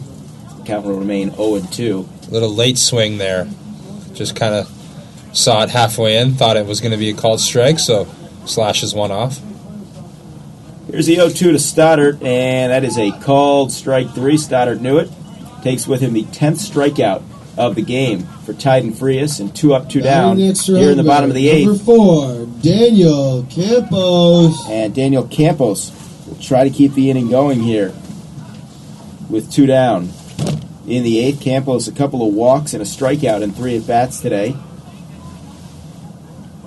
Frias' first pitch is down and away, 1-0. Campos will be followed by Len Wood if given the opportunity in this inning. Campos, another left-handed batter. The 1-0 from Frias, swinging a foul off to the left, 1 ball, 1 strike. And the rain has pretty much subsided. Still very cloudy, damp afternoon, chilly temperatures. Here's the 1-1 pitch. Curveball is a called strike to the dismay of Daniel Campos. We've seen some of the hitters not thrilled with the strike zone in this game. Frias right back to work. Here's the 1-2 pitch. It is in the dirt, 2-2. Yeah, that late movement on Frias there makes it appear what you think is going to be outside, but really it was over the plate. So the 2-2 pitch, and that is down in the dirt, 3-2. So Campos, who drew a walk in the first after falling behind 0-2, has worked the count full here again. As we said, he has drawn 2 walks here this afternoon. Was also caught stealing in that first inning. So it'll be a payoff pitch from Tyden Frias to Daniel Campos. And here it comes. And swinging a foul off to the left. So we will do it again. Battles and stays alive there as Campos fouls one off with the full count here with 2 away here in the bottom of the 8th inning. And that was just a straight fastball from Tyden Frias. We've seen his bread and butter pitch really be that off speed. And we'll see what he goes with here. Campos was on that pitch a little late, fouling it off. So we'll do it again. Here's the 3-2 from Frias to Campos. And is in the dirt, ball 4. So for the 3rd time this afternoon, Daniel Campos is aboard via the walk, and we know he's got speed. And we'll see if he can put it to use as Len Wood will stand in. That's for Humbird. Number 8, Lenny Wood. And that's going to warrant a trip to the mound here by the manager. Dave Cooper is in his 4th year managing the team. And Len Wood here today, a couple of strikeouts and a sacrifice bunt in the 6th. And a visit to the mound. But Frias is going to stay in this ball game. We have action in the Saints bullpen, as it's going to be Shane Courtney is warming up here in the bullpen here. Yeah, saw Shane Courtney come in relief in Game 1. Help keep things in check. So a 2-out base runner here. Reason for hope as Len Wood steps in with Daniel Campos at first. 2 away in the bottom of the 8th. 1-1 game. First pitch from Frias. It's fouled straight back. No balls, 1 strike. And you figure, Everett, any ball hitting the gap, Campos has a good chance to score, especially with the ball dying on the outfield grass. Yeah, Campos definitely with 2 outs. You know he's going to be off on the pitch, on contact, so he's going to be getting a head start. And yeah, like you said, we've seen the speed of him in Game 1 and Game 2 here, that he's definitely going first to third on a hit ball to the outfield, but like I said, with a threat to score. And again, Frias checking that mound isn't really been completely comfortable. Damp conditions here. Certainly hasn't shown up in his pitching. He has been outstanding here as he pitches into the 8th inning. The 0-1 pitch to Wood, that is up and away, 1-1 on Len Wood. Right fielder bats from the left side. Frias, he's always ready to go. Wood stepped out, now he steps back in. The 1-1 pitch from Frias to Wood, and that bounces in the dirt, but keeping it in front of him is the catcher, Watkin. Nice block there. Good heads-up play by Watkin, able to spring to his feet and keep that ball in front of him there, and looks the runner back at first, and as the speedy Campos thought about going there, but... And of course, that runner getting to second, that would be critical for the Humber Hawks. So, it's 2-1. Frias looks over at Campos. And now he's ready. The 2-1 is outside. Ball 3. 3-1 on Len Wood. Sean Matson is on deck. And you wonder if this is the last hitter for Frias with a righty down in the bullpen and Courtney and a righty on deck. So the 3-1 from Frias to Wood. Up and in. Ball 4. And indeed, another 2-out walk. Len Wood drawing the walk. Up to second goes Campos.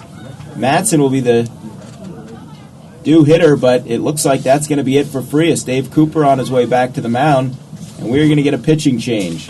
And so, just like that, as he drew the walk there, now the winning run for the Hawks is in scoring position at second base as the speedy, not only is it the winning run, but it's the speedy Campos at second base here. So you'd have to think that a base hit there will certainly be able to score the speedy leadoff Campos runner for the Hawks. And Matson was 0 for 2 with a walk. That was an intentional walk back in the 6th inning, and it led to what was a line drive double play right back to the pitcher. So the respect from the Saints for Sean Matson, who came into this game hitting .478. Going with the matchup, the righty Courtney, who we saw pitch in Game 1 of this doubleheader, and he inherits a tough spot where a single could potentially end the game. We are 1-1 here in the bottom of the 8th inning, Game 2 of a doubleheader. The Saints edge the Hawks in Game 1 by a score of 8-7 to remain unbeaten on the year. And the Hawks would love to return the favor here in Game 2 and be the first team to put the Saints in the loss column here in 2015. It'll take a 2-out hit from Sean Matson off of Courtney here to get it done, Everett. But the opportunity's right in front of you if you're Humber. Yeah, like you said, the strike zone, well, now with a new pitcher coming into Courtney, but some of the lineup has seen Courtney in Game 1, knows his stuff, so you'll have to think that they kind of have some type of idea what he's going to throw, but as it's going to be, I believe there's Campos comes out of the game, and I believe there's going to be a pinch runner here, as it is now number 6 for Humber, who we do not have on our... Andrew Thompson, sorry, comes in as a pinch runner for Campos there, Michael, on second base. Well, interesting. You wouldn't think the leadoff hitter would be lifted for a pinch runner. Up next for But Andrew Thompson, number who played 13, in Game 1, Sean figure he's got fresh legs. He sat this one out to this point. Andrew Thompson, very much taller than Campos, so longer strides maybe. In a game of inches, you never know. So it'll be Thompson now down at second, Wood at first. His run essentially doesn't mean anything, although the force is in order here. And Sean Matson will be the batter here against Courtney. And the first pitch, and that's up and in, nearly hit him. 1 ball, no strikes. So that's not what you want if you're Courtney here. You want to be commanding the strike zone. You don't want to have pitches tailing off high in the zone there. If Matson reaches and a run doesn't score, Ken Hunfield would be the batter. Here's the 1-0 pitch to Matson. That's well high, 2 balls and no strikes. I noticed that in his Matson. 4 or 5 pitches warm-up there, Courtney was a little throwing it high and outside in the strike zone. Didn't really see too many strikes in those 4 or 5 warm-up pitches. It really looks like he's getting under the ball when he pitches. Here's the 2-0 to Matson. Swing and a miss. Got a fastball by him, and that was there. Matson had a good pitch, couldn't catch up to it, and so it's 2 balls and 1 strike here. Again, base hit could win it. Thompson, the pinch runner at second. Wood at first. 1-1, bottom 8. Here's the 2-1 pitch to Matson, and that is just off the plate. 3 balls and 1 strike. So Courtney has come in, and 3 of the first 4 pitches have been out of the strike zone up. 3-1 pitch here with the command issues. You'd have to if you're the hitter, and make him throw you a strike. So the 3-1 to Madsen, and that is a called strike on the outside corner. Almost looked like the same pitch, but this one going against Humber, so it is a full count. And if nothing else, an advantage for Humber as the runners will be in motion here with a payoff pitch and 2 outs. Thompson his lead from second. Wood his lead from first. Neither runner being held on. Courtney checks back at second. Here's the 3-2 pitch to Madsen. Runners go, and it's a called strike 3 on the outside corner, much to the chagrin of Sean Madsen, who has a conversation with the umpire. But Humber unable to score as Courtney comes in, escapes the jam, and we will go to the 9th inning here, as after 8 we are deadlocked at 1 apiece. St. Clair and Humber in the second game of a doubleheader. Yeah, much to the chagrin there, but it did appear that payoff 3-2 pitch was kind of right down the middle. Might have been a little bit low in the strike zone, but nonetheless, the umpires have been calling that pitch all game there as coming back out to the mound again here for the 9th inning is Burns. It's like a regulation. And kind of live by the sword, die by the sword kind of mentality here, as you know, Paul, he's been throwing tremendously all throughout 8 innings, and so he must have had a talk in between innings with his head coach and said, "Hey, I've still got it. Let me out there." Yeah, if your starter tells you that he's good to go, most times you're going to trust him. There's still, even as we start this top of the ninth, nobody warming in the Humber bullpen. So you're absolutely right. It looks like it's Burns or bust here for this 9th inning. Hey, we're getting paid. And it's going to be leading off for the St. Clair lineup. It's going to be number 2 hitter, Kevin Dion. Batting first for St. Clair, number 4, Kevin Dion. Kevin Dion, the center fielder, looking to just get on base here as Burns works the mound here First, the 0-0 pitch from Burns. Fouled off in foul territory, charging over, and just out of the reach of the charging first baseman, Loins. Real close play there. You'd love to get a quick out here to start the ninth, get that offense back on the field, and try to win this game, but we'll reset and do it again. And so Burns gets ahead of the batter, 0-1 on the foul. The 0-1 pitch from Burns. Swinging curve. Just didn't catch the inside half of the plate as it's inside. 1-1 is the count. The 1-1 pitch on the way. Just misses outside. 2-1 is the count here.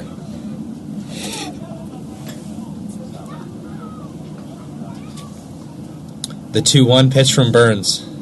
Again, misses on the outside. 3-1 is the count here in favor of Dion. Here's the pitch from Burns. The 3-1 pitch is in. Oh, called for a strike. And Dion flipped his bat all the way to the dugout as he thought that was well inside, and it might have been, but nonetheless, 3-2, the count goes full. Here's the 3-2 pitch. Is slapped right to the second baseman, Andropoulos. Andropoulos fielded cleanly, throws over to Loins, records the first out of the top of the ninth. Batting next for Bit of a St. tricky Number hop there 3, for Andropoulos. Eric Cunningham. He's able to look that ball into his glove. Nice scoop, and he throws on to first, and that's an important first out because you've got the heart of the St. Clair order coming up here. Right fielder Eric Cunningham steps in with one away here. Here's the pitch from Burns. In there for a called strike. 0-1 is the count. Here's the 0-1 pitch. It is fouled off. 0-2 goes 2 strikes. Just 3 strikeouts for Burns through 8 1/3, but he's getting a lot of ground balls. He's letting his defense do the work behind him. As now appears to be some action in the dugout, but going down on a called strike is Cunningham, and with now there's 2 away here in the top of the ninth.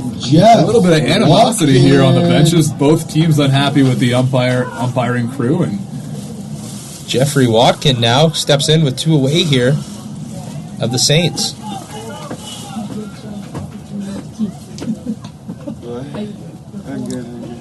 There's the 0-0 pitch. Is low. Ball 1. I wouldn't mind if one walks off. Here's the 1-0 pitch from Burns. Just high and outside. 2 balls, no strikes to call to Watkins. What's the call? Here's the 2-0 pitch. Just misses again there. 3-0 is the count. don't want to put anybody on ahead of Ayarza, especially here in extras. Well, here's the 3-0 pitch. Called strike in there. In there for a strike. 3-1 is the count here. A wide strike zone here today. Here's the 3-1 pitch. It's fouled off. Just a little bit out in front of that one was Watkin. And Burns, as he has done all day, battles back from 3-0. Counts full now with 2 outs. And now here's the 3-2 pitch with 2 out. 3 balls, 2 strikes, 2 out. Top of the 9th inning here. The pitch from Burns is swing and a miss. Foul tipped, though. To stay alive is Watkin. The Saints and Hawks are tied at 1 apiece here in the 9th inning. Here's the 3-2 pitch. Inside, ball 4. Take your base, Watkin. As now the go-ahead run is aboard for the Saints. The Humber bench not happy with that ball 4 call. They thought Ayarza. It appeared to be inside. they were hoping that wide strike zone might also apply to that last pitch. But now you've got to face the most dangerous hitter the Saints feature in a critical situation. Max Ayarza takes first pitch ball.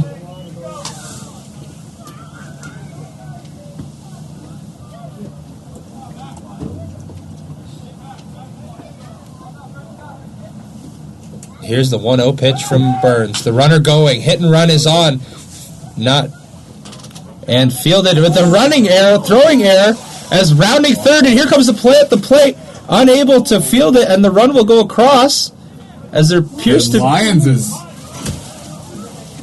down at first. So the run, Ayarza, go-ahead single, reaching a little bit of a confusing play there as Loins is down injured. The hit and run was on, and so he went first to third and then reached home on a throwing error. That looks like is what happened. The throw from Stoddard was up the first baseline. Lions reached in to try to grab it, missed it, and the runner Ayarza running through first base looked like he jammed. But the different variable there was the fact that Loins was down injured, which is maybe what the manager of the Hawks is out talking about. But I think they might safe. be. I think they're trying to argue that Ayarza coming down the first baseline, as the runner at first base, you do have to run on that second line just behind first base and leave the first baseman room to make the play. I think Humber was trying to argue that Ayarza did not. They're not going to win that argument, though. And so the run will count. The Saints now lead the Hawks 2-1 here in the top of the ninth with 2 out. And now runner Max Ayarza is on second base. Now, I believe now we have to get Loins checked out of the game on an injury, and a player has yet to come out of the dugout to replace. Humber still arguing to play at first. Yeah, the coaching staff appears to be holding a player, as now a lot of confusion here as to who's going to go on to first base, play first.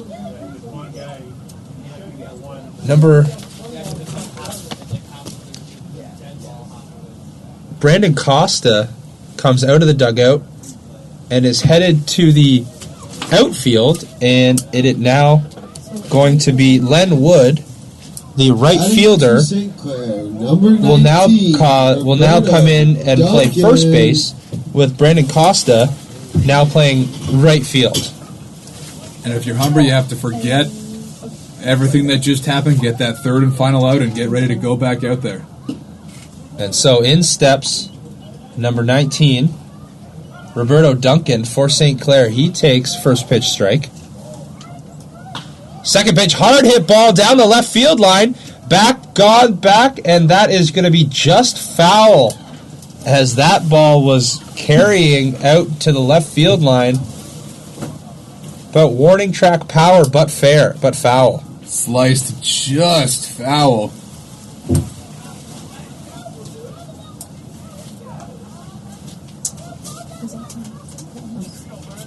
And now the 0-2 pitch from Burns is a chopper over the pitcher, unable to field it cleanly, and coming around third is Ayarza, and he's going to be in to score.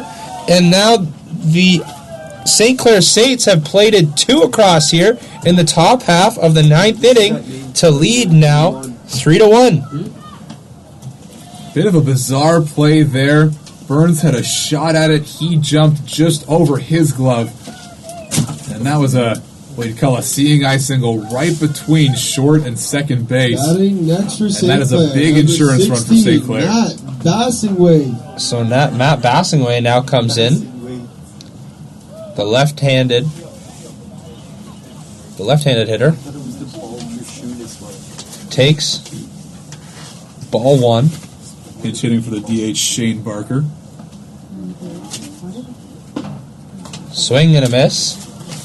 1-1 is the count.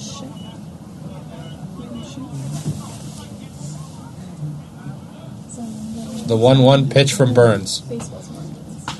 Off-speed grounder to first. Grounding over to fielded by the first baseman, Wood, records the out, but not before, and the top half of the inning is over, but not before the St. Clair Saints plate 2 in a bit of a weird, confusing top half of the ninth, Paul. It's a tough way if you're James Burns to give up 2 runs. You've pitched a great game, 8 strong innings, 9 strong innings really. Not much you can do in that ninth. There was the walk, and we talk about it all the time in baseball. Walks often come back to hurt you, and this one definitely did. Of course, Watkin got on with the walk. Ayarza had, I don't know if you'd rule out a base hit, maybe a throwing error on the third baseman, and then that ball gets by Lyons at first, and right now the winning run for St. Clair comes around to score. And the winning run, and as well as they tagged on an extra one, to now they lead by 2 here, going into the bottom of the ninth. So it's crunch time for Humber. They've got Hanfeld, Lyons, and Andriopoulos. Well, I guess we probably won't see Lyons. Of course, he was injured on that play, reached back to try to grab that throw from third. Ayarza ran into him, looked like he jammed the wrist on his glove hand, and Lyons out of this game. It's still going to be Shane Courtney coming out for the bottom of the ninth to close this one out now.